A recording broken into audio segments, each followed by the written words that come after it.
So, I wanted to talk about a few things. So, first, let's talk about how there was someone when I was talking about Baphomet, right? So, uh, there was someone who put away their female goddess Asherah. I call her Shira. They did this during Hezekiah and Josiah's reign. They also put away all their other deities and adopted the god of the Midian as their one true god.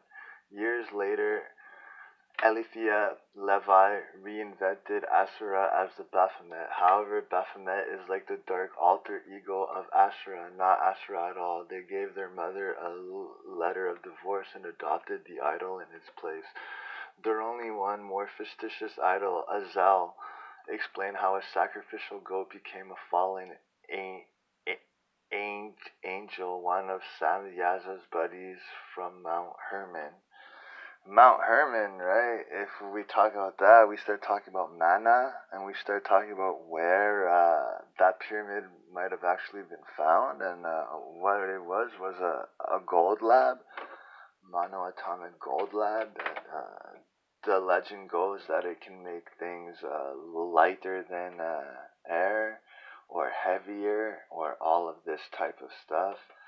And obviously it kept the Israelites alive with very little amount. So here I'm going to talk about, I'm going to read a quote from Everlasting Man.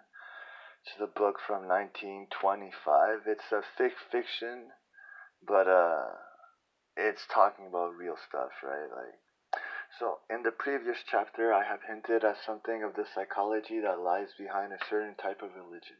There was a tendency in those hungry for practical results apart from poetical results to call upon the spirits of terror and compulsion, to move the Ericon in despair of bending the gods. This is always some sort of dim idea that the darker powers will really do things with no nonsense about it. In the interior psychology of the Punic peoples, the strange sort of pessimistic practicality had grown to great proportions in a new town, which the Romans called Carthage, as in its parent cities of Phoenicia. The god who got things done bore the name of Moloch, who was perhaps identical with the other deity who we know as Baal, the Lord. The Romans did not know at first what to call him or what to make of him. They had to go back to the grossest myth of Greek or Roman origins and compare him to Saturn devouring his children. But the worshippers of Moloch were not gross or primitive. They were members of a mature and polished civilization abounding in refinements and luxuries. They were probably far more civilized than the Romans, and Moloch was not a myth. Or at any rate, his meal was not a myth. These highly civilized people really met together to invoke the blessings of heaven on their empire by throwing hundreds of infants into a large furnace. We can only realize the combination by imagining a number of Manchester merchants with chimney pot hats and mutton chop whiskers going to church every Sunday at 11 o'clock to see a baby roasted alive. Chesterton on Everlasting Man 1:25, So that's a pretty cool quote. I mean, it's a great quote. It talks a lot about it. So, this whole thing about Jesus and false I don't know, I don't even know how to say it, deep fakes as they call it. The thing about it, you have to realize even Jesus's nativity story is identical to that of Krishna's, from being born to a virgin, to 3 wise men going to visit, to just all of that, So again, we're coming back to this idea that there's good forces that are reincarnating in this fractal, and there's bad ones, and it's the same fractal, the Frankist fractal, or as Kazanomics, the economic guy, talks about the fractal and spin and how the stocks work on it and how psychology works on it, history works on it. Then you look at things like time wave zero.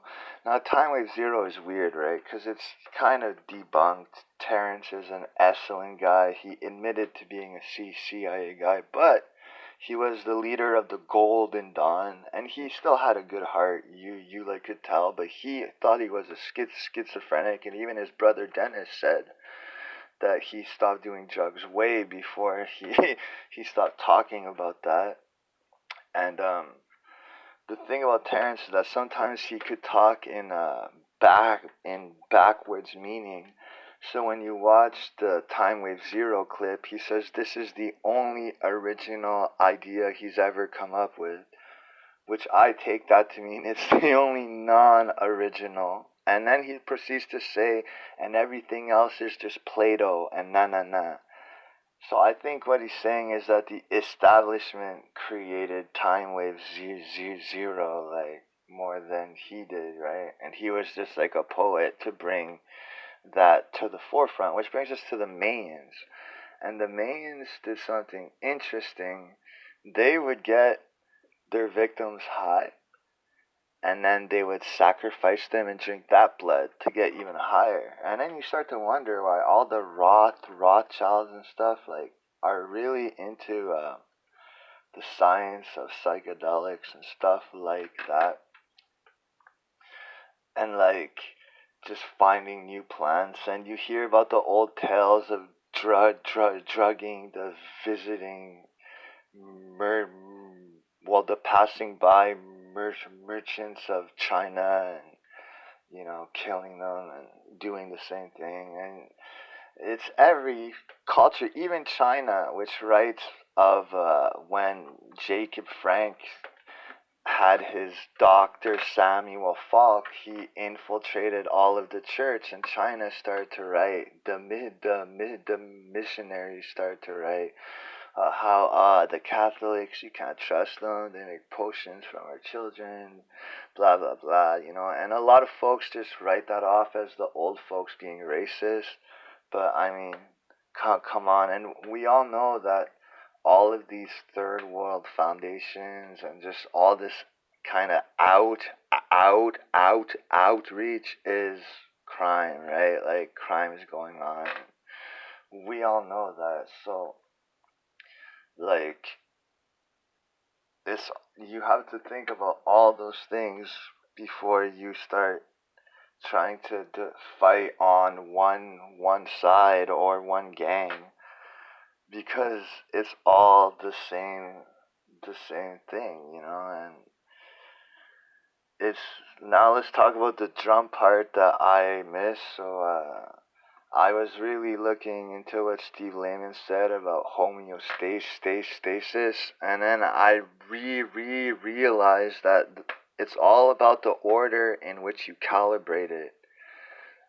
So first you go with the molar and adding the Freddy Gruber touch, which is the angle when you ride up, release, tap, right? Angle up, release, tap, right? And you have that down, and then you start to add homeostasisness, right? Which is both all of your limbs. And it was a huge thought that your bass drum foot has to be as soft as your ghost. So the more slick your ghost notes get, the more that you're gonna have to get a slick, softer foot and a slick, softer ride. And he is right on that part. But there's still importance in having dynamic stories, right? Like all those Basil cats, and, you know, Claus talks about, like, that's a big part too. Like, you can't leave that out. So, like, the whole point is that within your phrase, homeostasis is one. Like, you don't want your phrase to have unequal balance of a double roll, an accent, and, you know, like, you want that double roll to be clean, an accent, and then you can change your stick height or your homeostasis. I guess what you would count it is call it really is your foundational dynamic level, right?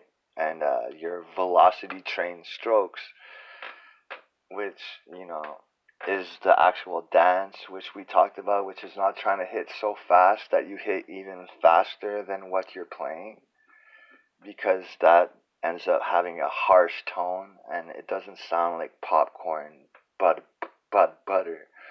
So, I mean, that's when you start to sound good, right? Is when you stop thinking about what you're playing because you have that down, and you start really thinking about how it sounds, and really more than that, because you can listen forever, but start thinking about why it sounds like that, And I mean, that's the way that in the modern times you can sound good with mics, and the mix can sound bad, but as long as you're playing to that room and both all of your limbs match, like, it's gonna sound great. So yeah, that's what my drumming part was, and I guess I talked about Dave Matthews Band and what I was working on, and how the Yo Harris video was gold because it shows you to do that and to displace that, which I never thought of, which starts showing you like the mirror, like the whole negative space of that feel, and then you can start to do tuplet rocking, style, where you sound like a double bass drum in between that vibe, and it's cool. And what else did I talk about? Yeah, like, that's what the drum lesson was, or thoughts, and what I've been working on, is that trying to sound good and play this crazy stuff and just invent stuff on the spot and speak, but have all these things stay exactly how I want them to be, precisely within every moment, and actually have thoughtfulness towards all of the pieces, and try to combine them, in a deeper way, so it sounds like, like, I hope what the second touch of the sweet mix made. So yeah, I mean, that's what it's all about, man. Like, like, that's how it works. And the occult side of things, I mean, someone can go on forever, about words and their meaning, and how every thing goes back to the same thing all the time. I mean, it's hard to not find a place where, like, it hasn't went on, and now they're like just trying to make the whole world back to like Phoenicia, like, it's pretty clear. It's pretty silly, but the Bible says God is already here, and they already lose. Yeah, they got on.